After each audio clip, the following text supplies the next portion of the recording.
Parents try to spank a teen and regrets it. I was wondering when I should start enjoying it.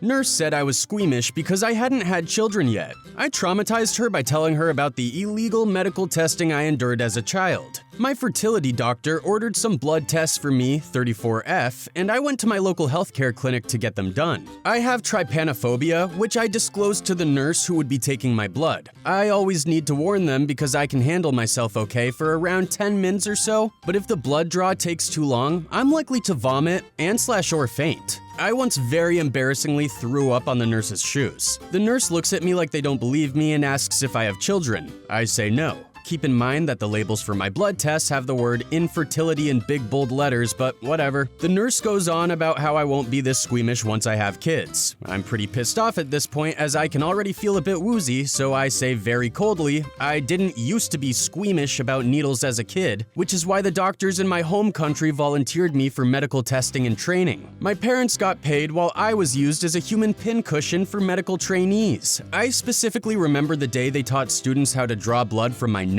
The nurse turned white and proceeded to wordlessly draw the blood. Because they took so long, I ended up throwing up, which they had to clean up. Maybe next time they'll learn to listen to their patient.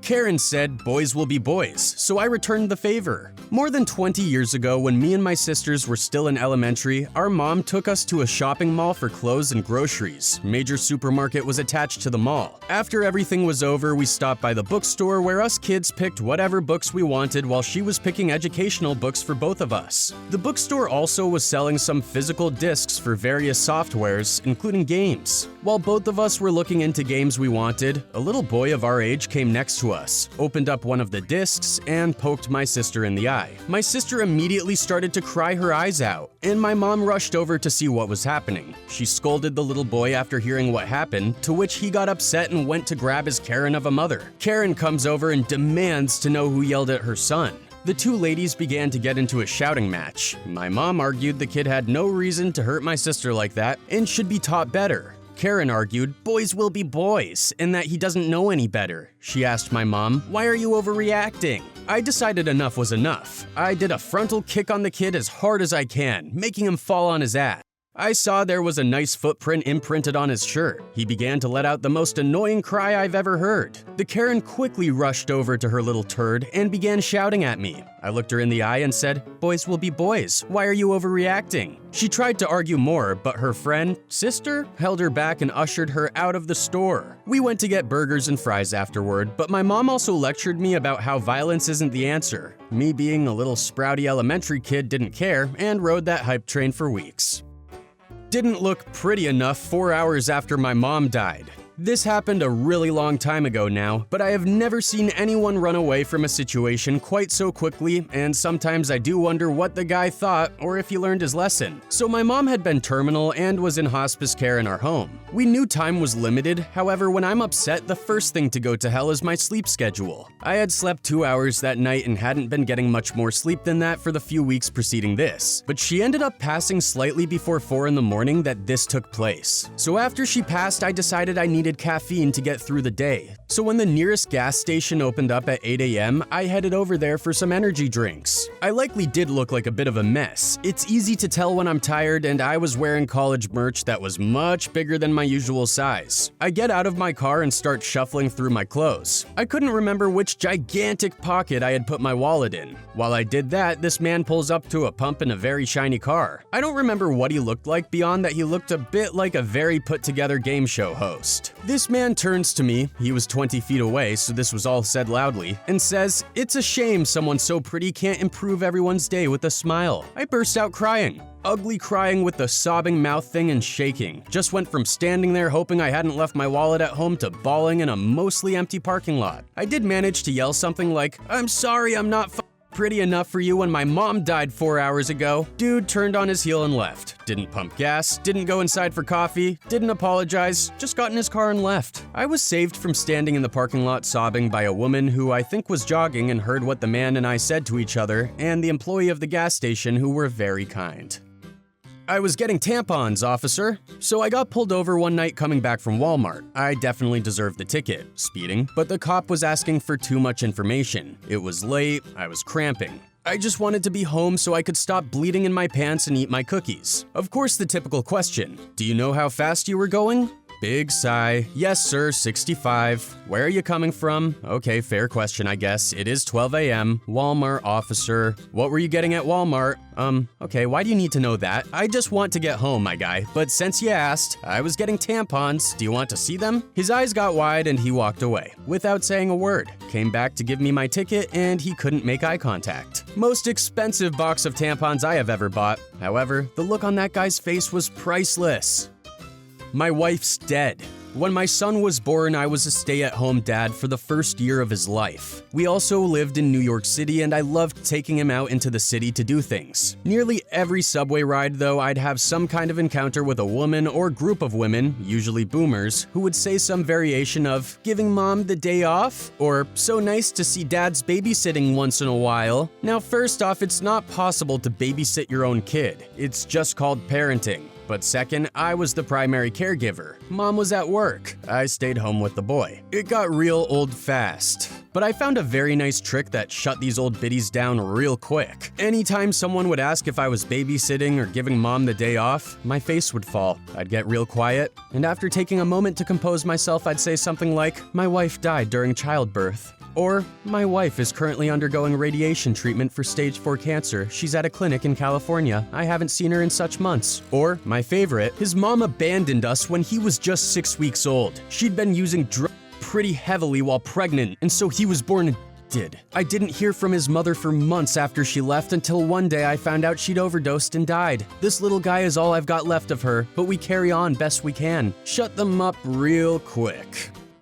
My kid can die if I don't. I was waiting to check in at the dentist today and some old lady started thing and such. We're in Florida and I'm wearing a mask. Unusual, I guess, but most people just mind their own business and leave me alone. There's a few, however, who are pains about it. She looked at me and asked why I was wearing that thing on my face. Everyone knows that the virus is gone. Why am I out and about if I'm that scared? I have cancer.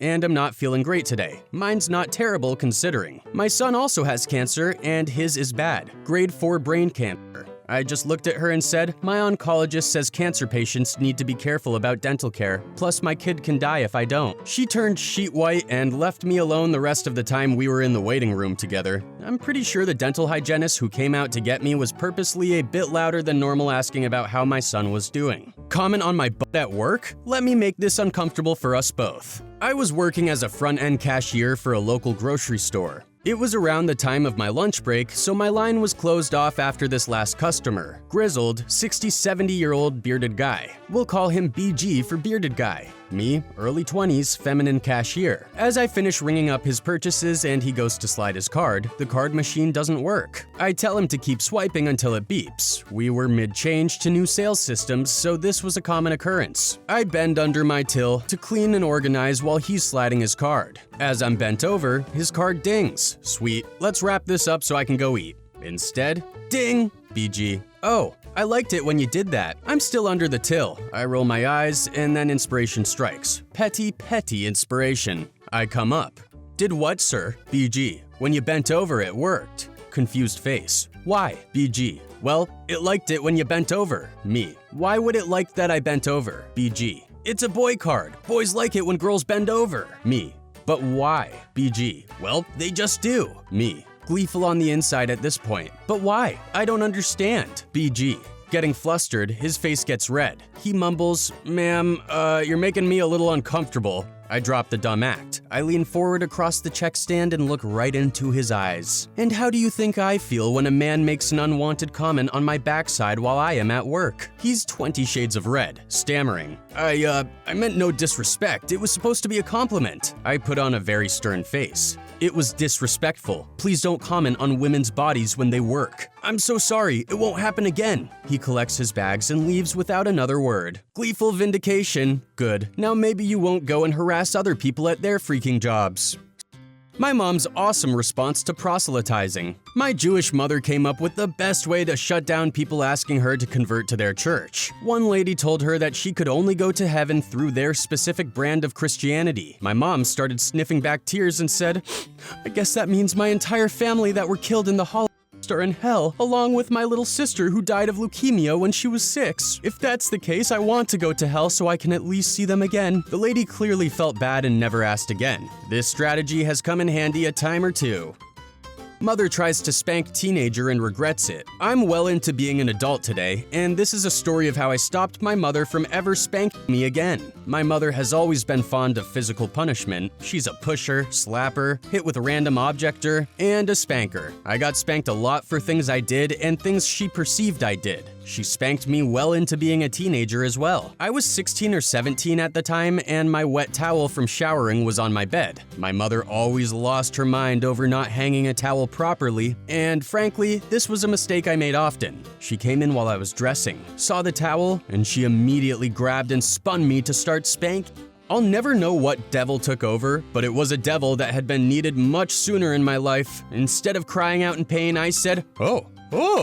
She was confused and asked, "What sort of smart-ass response was that?" My response? After so many spankings, I was wondering when I would start to enjoy it. She looked horrified, left my room, and I called down the hallway, "Come back, we can take our relationship to the next level." I was never spanked again.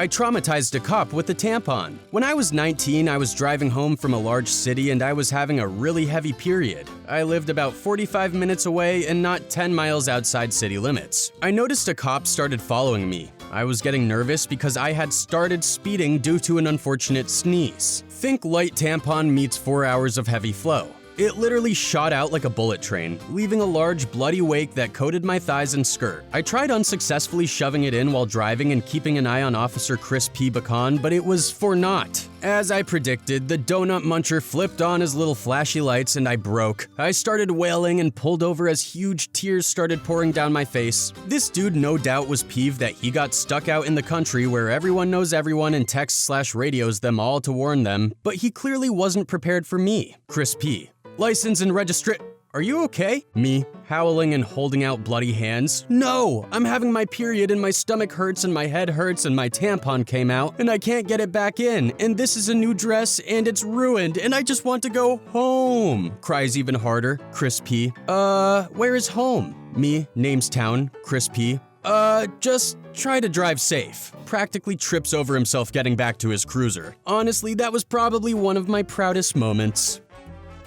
Woman rudely tells me to get plastic surgery. I tell her, when my son was born, he was a large baby. He weighed 10 pounds, was 24 inches long, and had a 15-inch head. Needless to say, I had a lot of stretch marks. Following my son's birth, I had health problems, and it took years of hard work for me to lose the weight and get rip-roaringly fit again. I left my cheating ex and started dating my now husband when my son was 5. New BF took me to Miami for a short vacation, and after working hard for my six-pack, I decided that despite my insecurities, to finally wear a bikini. We were relaxing, drinking, and enjoying the atmosphere of Nikki Beach and South Beach, and I was having a fantastic time. That is, until I went to the restroom. In the ladies' room, a woman I'd never met, never seen, and certainly never spoken to before, came up to me and rudely said, "You know, they have plastic surgery for all that now, you know?" while gesturing to my lower stomach abdomen area. I was speechless, and she mistakenly thought that my silence was either approval for her to continue or that I hadn't heard her, so she said it again, but this time, she added that I really shouldn't go out in public like that because not everyone wants to see that.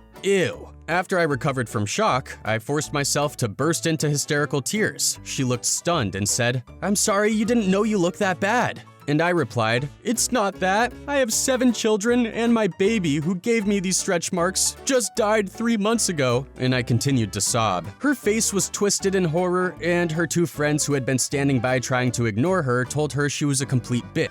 Comforted me, and they left the area entirely. I hope she learned her lesson. Proud misogynist meets child of domestic violence. Bring my own story from my cashier days to the table. I was ringing up a just-past middle-aged man's groceries for him, and he happened to be cashing in on our weekly deals and coupons. He looked at his total and flashed a wry smile. "You can't beat that discount like you can beat your wife." Not willing to give him any rope, I pretended I didn't get it. He said, "You never heard that one? You can't beat that like you can beat your wife?" I said I didn't get it. I say this to anyone who makes a tasteless, demeaning joke. You will when you're married. And as I'm sacking this guy's groceries, I act on one of my darker impulses. Yeah, I remember when my dad knocked my mother's teeth out. The dude's bravado shattered. Noticeably. Oh, Sorry, that wasn't very funny then, was it? He said with a nervous smile. You know, it feels good to rip someone's balls off every now and then.